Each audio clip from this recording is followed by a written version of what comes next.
ಇವತ್ತೊಂದು brown rice paper ಬಳಸ್ಕೊಂಡು veg dumpling recipe ಮಾಡೋಣ. ಹೇಗೆ ಮಾಡೋದು ನೋಡೋಣ ಬನ್ನಿ. ಡಂಪ್ಲಿಂಗೋಸ್ಕರ ವೆಜ್ಜೀಸ್ನೆಲ್ಲ ಕಟ್ ಮಾಡಿ ರೆಡಿ ಮಾಡಿ ಇಟ್ಕೊಂಡಿದ್ದೀನಿ. ಈಗ ಹೇಗೆ ಮಾಡೋದು ನೋಡೋಣ ಬನ್ನಿ. 2 ಸ್ಪೂನಷ್ಟು ಆಯಿಲ್ ಹಾಕ್ಕೊಂಡಿದ್ದೀನಿ. ಈಗ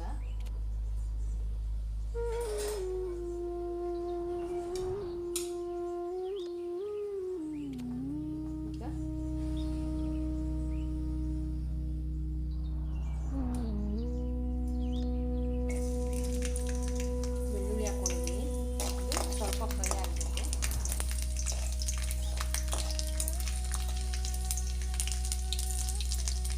ಫ್ರೈ ಆದರೆ ಸಾಕು. ಈಗ ಆನಿಯನ್ ಎಲ್ಲ ಒಟ್ಟಿಗೆ ಹಾಕ್ಕೊಂಡು ಫ್ರೈ ಮಾಡ್ಕೊಬೇಕು. ಇದನ್ನ ಜಾಸ್ತಿ ಏನು ಕ್ಯಾರೆಟು, ಒಂದು ಕ್ಯಾಪ್ಸಿಕಮ್,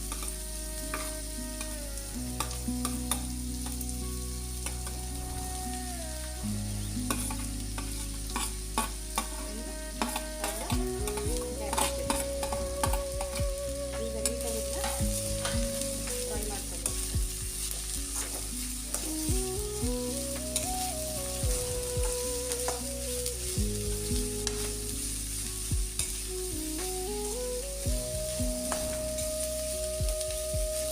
ಇದು ಸ್ವಲ್ಪ ಫ್ರೈ ಆದರೆ ಸಾಕು, ಜಾಸ್ತಿ ಏನು ಫ್ರೈ ಮಾಡೋಂಗಿಲ್ಲ.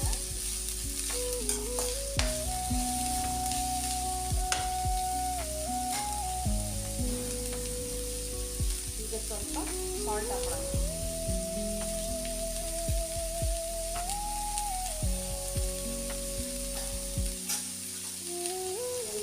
ಪೆಪ್ಪರ್ ಪೌಡರ್ ಒಂದು 1/2 ಟೀ ಸ್ಪೂನ್ ಪೆಪ್ಪರ್ ಪೌಡರ್, ಸ್ವಲ್ಪ ಗರಂ ಮಸಾಲ,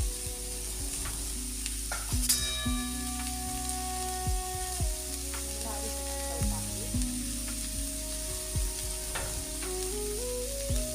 ಸ್ವಲ್ಪ ರೆಡ್ ಚಿಲ್ಲಿ ಫ್ಲೇಕ್ಸ್.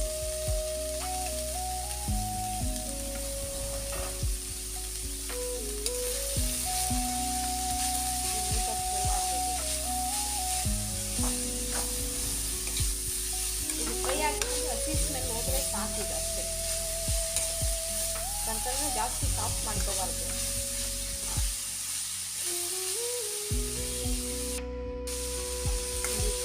ಇವಾಗ ಪನ್ನೀರ್ ಹಾಕ್ತೀನಿ.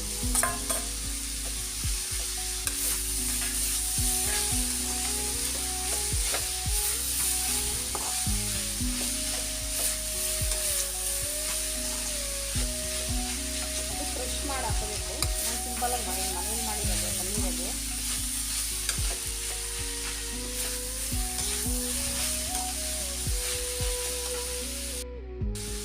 ನೋಡಿ, ಇಷ್ಟಾದರೆ ಸಾಕಿದೆ. ಇದು ಇಟ್ಕೊಂಡು ಇದು ಕೋಲ್ಡ್ ಆಗಲಿಲ್ಲ, ಒಂದು ಸ್ವಲ್ಪ ರೂಮ್ ಟೆಂಪ್ರೇಚರ್ಗೆ ಬರಲಿ. ಇದು ಅದು ಡಂಪ್ಲಿಂಗಿಗೆ ಒಂದು ಇದು ಮಾಡ್ಕೊಳ್ಳೋಣ, ಚಟ್ನಿ ಥರ ಬನ್ನಿ. ಇವಾಗ ಒಂದು ಸಾಸ್ ರೆಡಿ ಮಾಡ್ಕೊಳ್ಳೋಣ.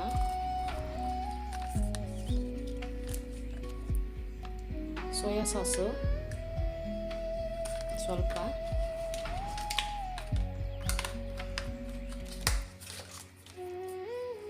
ರೆಡ್ ಚಿಲ್ಲಿ ಸಾಸು,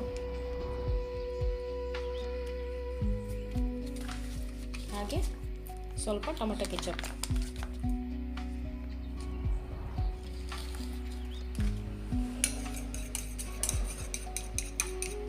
ಈಗ ಸ್ವಲ್ಪ ಇದಕ್ಕೆ ವಾಟರ್ ಹಾಕೋಣ. ಸ್ವಲ್ಪ ಹಾಕೊಳ್ಳಿ.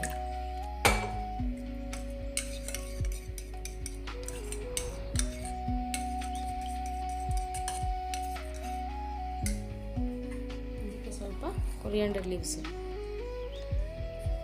ಸಾಲ್ಟ್ ಏನು ಬೇಕಾಗಿರಲ್ಲ, ಸಾಲ್ಟ್ ಇದ್ರೆ ಸಾಸಲ್ಲೇ ಇರುತ್ತಲ್ಲ, ಇದೇ ಸಾಕು. ಸಾಲ್ಟ್ ಸ್ವಲ್ಪ ಬಿಳಿದು ಎಳ್ಳು.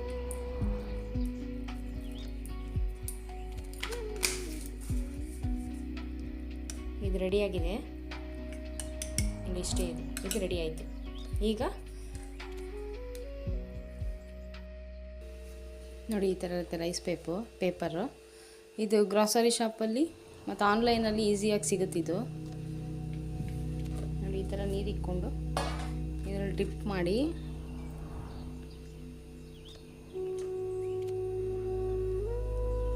ಸ್ವಲ್ಪ ಡಿಪ್ ಮಾಡಬೇಕು, ಇಲ್ಲಾಂದರೆ ಒಂದು ಸ್ವಲ್ಪ ಇದಾಗೋ ಅಷ್ಟೊತ್ತಿಗೆ ತೊಗೋಬೇಕು ಇದನ್ನ, ಇಲ್ಲ ಜಾಸ್ತಿ ಮೆಲ್ಟ್ ಆಗುತ್ತೆ ಇದು.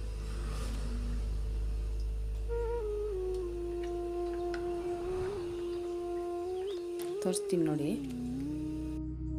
ನೋಡಿ ಇದಾಗಿದೆ. ಈಗ ಇಷ್ಟಾದರೆ ಸಾಕು. ಇದನ್ನು ಈ ಥರ ಹಾಕ್ಕೊಂಡು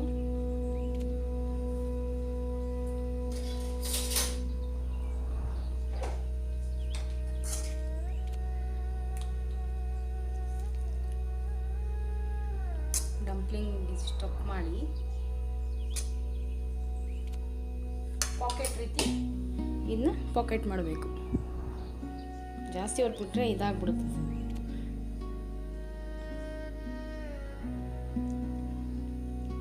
ಈ ಥರ ಅಂಟಿಸೋ ಅವಶ್ಯಕತೆ ಇರಲ್ಲ, ಅದೇ ಸ್ಟಿಕ್ಕಿ ಥರ ಇರ್ತಲ್ಲ, ಅದೇ ಇದಾಗುತ್ತೆ, ಅಂಟ್ಕೊಳ್ಳುತ್ತೆ ನೋಡಿ. ಈ ಥರ ಇಷ್ಟು ನೋಡಿ ಪಾಕೆಟ್ ರೀತಿ ಈ ಥರ ರೆಡಿ ಮಾಡ್ಕೋಬೇಕು. ಎಷ್ಟು ಚೆನ್ನಾಗಿ ಕಾಣ್ತಾ ಇದೆ ನೋಡಿ. ಇನ್ನೊಂದು ರೆಡಿ ಮಾಡ್ಕೊಳ್ಳೋಣ. ಇದಾಗಿದೆ. ಈಗ ಇನ್ನೊಂದು ರೆಡಿ ಮಾಡ್ಕೊಂಡಿದ್ದೀನಿ.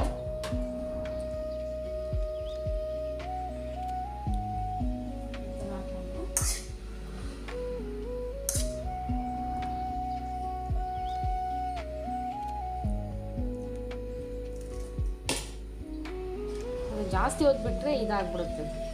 ಓಕೆ, ಪಾಕೆಟ್ ರೀತಿ ಪ್ಯಾಕ್ ಮಾಡ್ಕೋಬೇಕನ್ನ.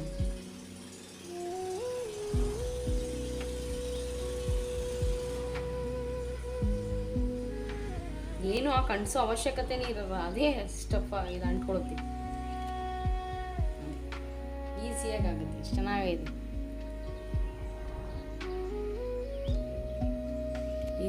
ಇದಾಗಿದೆ. ಈಗ ಇದನ್ನ ಡೀಪ್ ಫ್ರೈ ಮಾಡ್ಕೊಳ್ಳೋಣ. ಈಗ ಪ್ಯಾನ್ ಇಟ್ಕೊಂಡಿದ್ದೀನಿ. ಪ್ಯಾನಿಗೆ 1 ಸ್ಪೂನ್ ಆಯಿಲ್ ಹಾಕ್ಬಿಟ್ಟು ಅದನ್ನ ಶಾಲೋ ಫ್ರೈ ಮಾಡೋಣ. ಡೀಪ್ ಫ್ರೈ ಬೇಕಾದ್ರೂ ಮಾಡ್ಕೋಬೋದು, ಇಲ್ಲಾಂದರೆ ಮೋಮೋಸ್ ಥರ ಹಬೆಯಲ್ಲಿ ಬೇಯಿಸ್ಕೊಳ್ಬೋದು ಇದನ್ನ.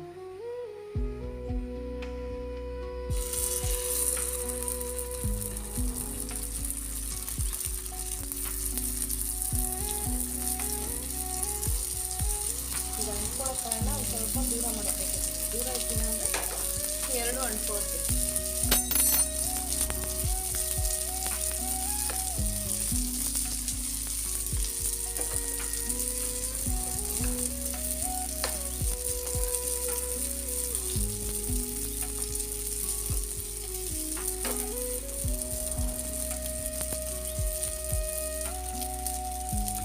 ಜಾಸ್ತಿ ಅಂತ ಚಾನ್ಸಸ್ ಇರುತ್ತೆ, ದೂರನೇ ಮಾಡಬೇಕು.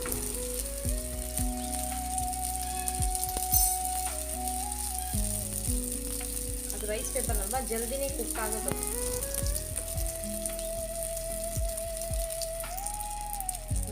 ಈಗ ಅದು ಸಾಫ್ಟ್ ಅಲ್ವಾ, ಎಷ್ಟಕ್ಕೆ ಸ್ವಲ್ಪ ಇದೆ. ಇದು ಆಗಿದೆ.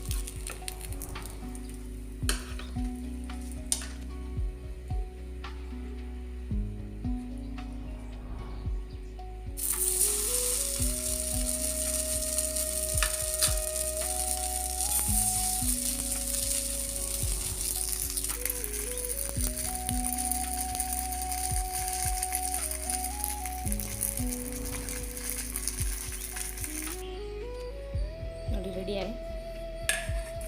ಈಗ ಸ್ವಲ್ಪ ಡೆಕೋರೇಷನ್ಗೋಸ್ಕರ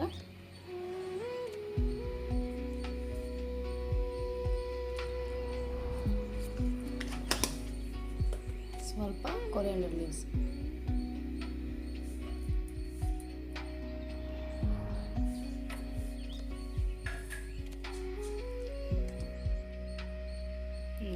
ಎಷ್ಟು ಬ್ಯೂಟಿಫುಲ್ ಅನಿಸ್ತಾ ಇದೆ. ಈಸಿಯಾಗಿ ಮಾಡ್ಕೋಬೋದು.